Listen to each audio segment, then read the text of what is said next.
Good morning. Welcome to FGSL Woodworks. We're continuing sanding today and ran into a little bit of a problem. Well, it's only a small problem. Burned up one of my orbital sanders this morning.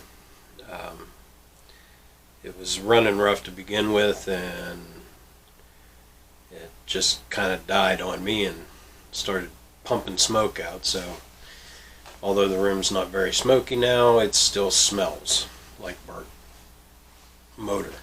So fortunately I have other orbital sanders. I only have one that is working at the moment, so we're going to do our best to work with that.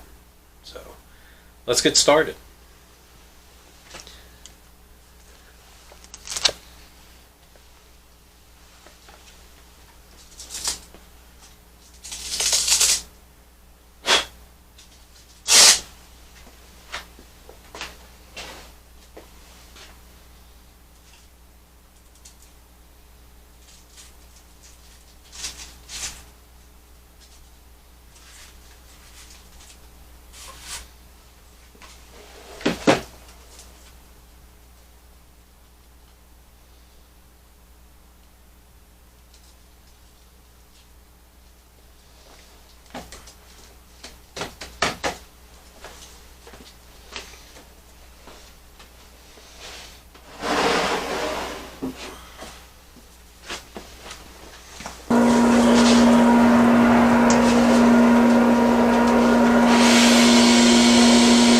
So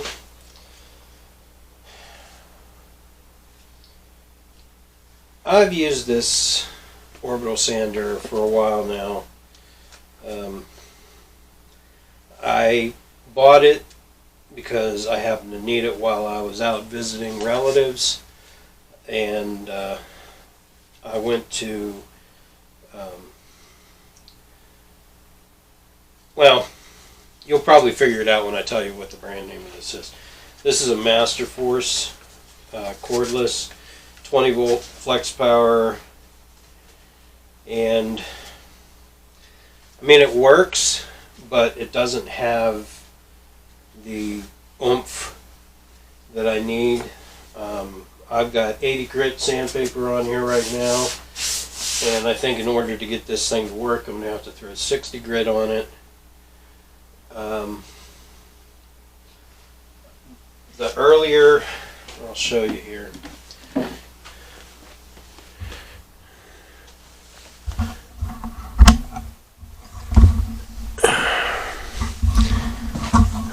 So earlier I used my Ridgid, which is the tools that I really like to use, and before it died on me, this is what it did. Now this looked like this, and it took only a few moments to actually just skip that off of there down to where it is now. Unfortunately, this is not doing the same thing, and I really need to get this done.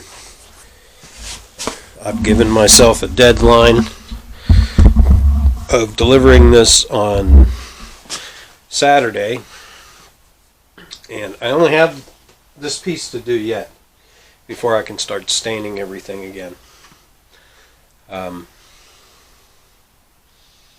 So we'll just have to go with a lower grit, which I don't necessarily want to do. I just have to be careful so that I don't strip off too much of the wood getting below the remaining finish and remaining stain that's on this piece. So we'll continue on.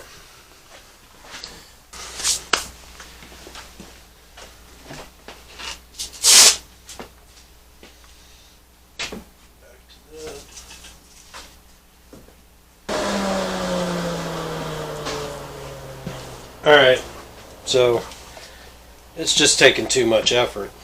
It shouldn't be that hard to remove what finish is left on there with an orbital sander. Like I said, my Ridgid would have ripped that thing right off of there. Let's see. So Masterforce, you might want to. So I don't know. It was okay for what it was. I'll probably just keep it around to help do epoxy, considering this one seems to be okay when I use it with a little bit of water. But other than that, I think I'm going to have to step it up a notch, and just so we can get this done. So on to my next one.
So what you see on here, this shininess is actually just a coat of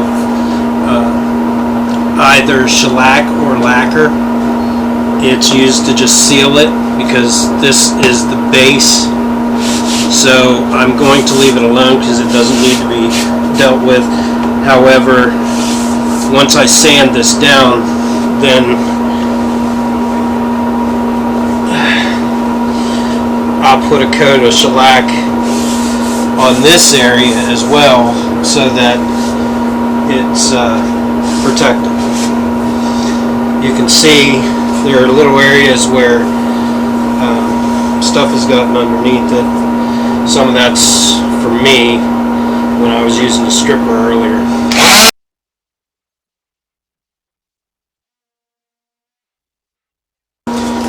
I really like these. Now, I'm not being sponsored by Duragold at all, but I just like that they're not too overly sticky like some of the other tack cloths are.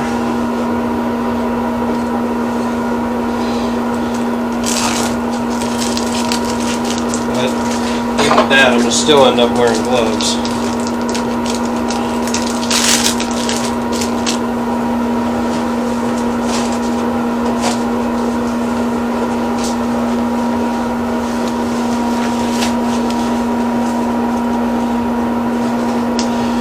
First, I wasn't sure I'd even like these textured gloves, but they seem to work really well.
So we'll set this off to the side and let it dry.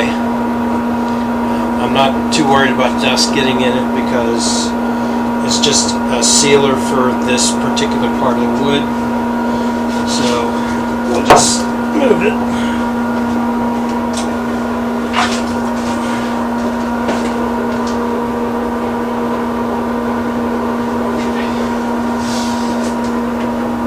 Now we can move on to this piece. I have to scrape it first because if I don't, it's going to clog up my sander, which it actually already did.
So now the sanding is all completed. I got every piece stripped down. I do have to go over it with a higher grit. I'm going to go up to about a 120 before I put the stain on, and then work it from there. But I'm not going to go through, showing you the video of that whole thing just for a higher grit of sandpaper. All I'm doing is just smoothing it out, getting rid of the marks left by the 100 grit that I was using. So the next video you see will be me staining, finishing, and delivering this piece. So this has been Larry with FGSO Woodworks. Have a blessed day.